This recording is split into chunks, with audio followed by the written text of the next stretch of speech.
Hello, welcome, and thank you for taking the time, your time, which is your precious time, to have a look at our latest video on our amazing channel. Yeah, we know it's an old article. They might say, oh, that's really old. Okay, we just happened to come across it, and it relates to the last video that we put up, the truth about the coronavirus in the Bible, which to that effect. And it states Kourtney Kardashian believes coronavirus is God's punishment for all evil. That's not Kourtney's wife, right? That's Kim, isn't it? Okay, but she's got onto the Bible train. Okay. And that reminds me of my Uncle Brian. Everyone in New Zealand knows Uncle Brian. All the Kiwis know him. They've heard of him. Heard all the stories about that guy. It is crazy rants and etc. Yeah, uncle, cousin on the mother's side apparently. Every time I asked to extend the family about them, all I get is a shh, don't go there. Okay. We told a few stories when they were cousins, young cousins and all that sort of stuff. Yeah, well, he said something about the homosexual movement, right? All that sort of stuff, because he's a preacher and he's going from the Bible, right? So he's speaking of his evil and all that sort of stuff, right? All that sort of stuff. Yeah, okay. Kourtney Kardashian says she believes that God is punishing the world with coronavirus. The Keeping Up with the Kardashian star thinks the global pandemic is a punishment for all the evil in the world. The 40-year-old took to her Instagram story to share a Bible passage with the words, "Pay attention, children," scrawled on top of it in red. She talked about her children? Is it specifically for her children? Who knows? The passage is, "Whenever I hold back the rain or send locusts to eat up the crops or send an epidemic on my people," keep those words in mind, because we're going to look at that in a minute, "if they pray to me and repent and turn away from the evil they have been doing, then I will hear them in heaven." That's obviously God or Jesus, right? "Forgive their sins and make their land prosperous again." It's 2 Chronicles 7 verse 13, and this looks more like orange, and the kid's done it. Very educated kid, spells really well. Pay attention, children. Hey, you, pay attention. Okay, Kourtney also believes the pandemic, which has claimed thousands of lives across the globe, was predicted by a psychic named Sylvia Brown in 2008. Okay. Her sister Kim shared a snap on Twitter that Kourtney had posted in their group chat. The excerpt from Book End of Days reads, "In around 2020, a severe pneumonia-like illness was spread throughout the globe, attacking the lungs and bronchial tubes and resisting known treatment. Almost more baffling than the illness itself will be the fact that it was suddenly vanished as quickly as it arrived, attacked 10 years later, again 10 years later, and then disappeared completely." Yeah, sure. Okay. That might be the Delta then. Yeah, there she is there, suggesting God is punishing evil in the world. Some videos on her vacation in a tiny bikini. Who wants to see that? That's nothing religiously related. Kourtney has also been advising people on how to get through the COVID-19 pandemic through her lifestyle brand Push. One post shared on the website was entitled "What to Do While You're Social Distancing." She also advised people on how to make their shopping trips as speedy and efficient as possible. Yeah, because she wants to get in there and buy up all the stuff without people getting in the way. Jokes. Members of the Kardashian clan have been urging their fans and followers to stay safe and follow the official advice about self-isolating. Oh, good on you. Very nice lady. But Kourtney was accused of trying to cash in on the crisis by selling emergency kits through her lifestyle brand. Oh, there you go. Yeah, always the business minded, eh? Always trying to sell something to get it back. Kanye West masterminds. No, I'm not worried about that. Nothing to do with the scriptures in this story, really. She was accused of trying to cash in on the pandemic. Yeah, well, aren't they always trying to get in the news? In the magazine articles, because magazines that sell, they get paid, don't they? They get the attention. An article entitled "How to Prepare for Coronavirus" shared basic tips like not touching your face and wearing a mask and gloves. It also reads, we reached out to co-founder Simon Harkin's team at Judy, a safety brand that provides personalised emergency kits for families across the country, to share information on what you can do to help avoid being exposed to the virus, with a link to the website where readers can buy the kits.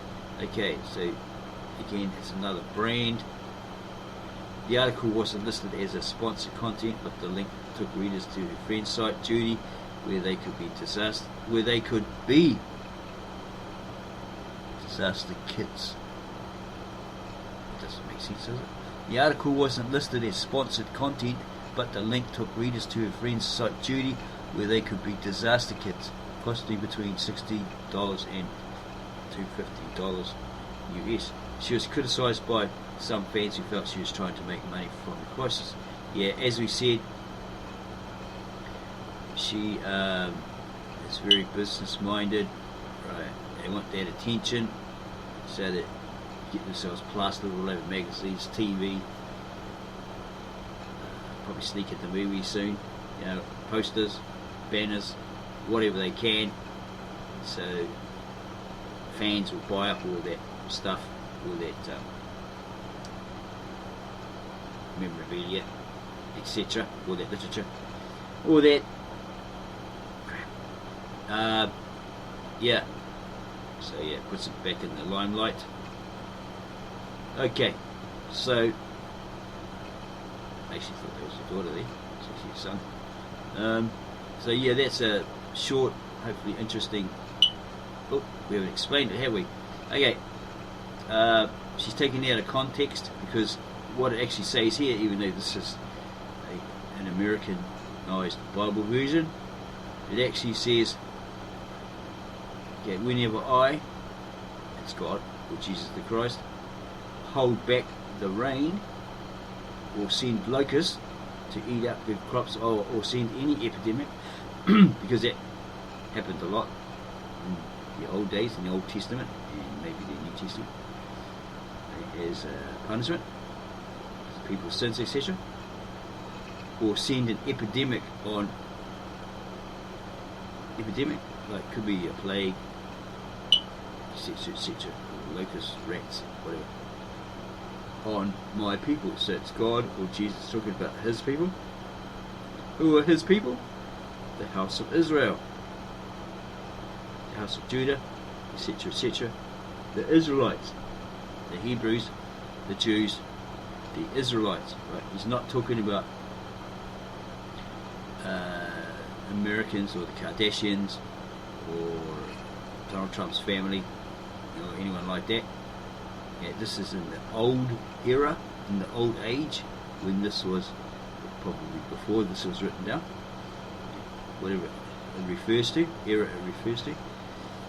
And he says, if they pray to God, to me, God, not me, God, and repent and turn away, that means, yeah, basically that, have remorse, have regret for their sins, and turn away from the evil they have been doing, then God, or I, God, not me, God, will hear them in heaven, forgive their sins, and make their land prosperous again.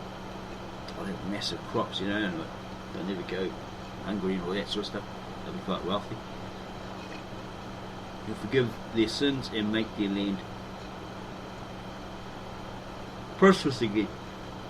And God will watch over the temple and be ready to hear all the prayers that are offered there, because he has chosen it and consecrated it as a place where he will be worshipped forever. He will watch over it and protect it all the time.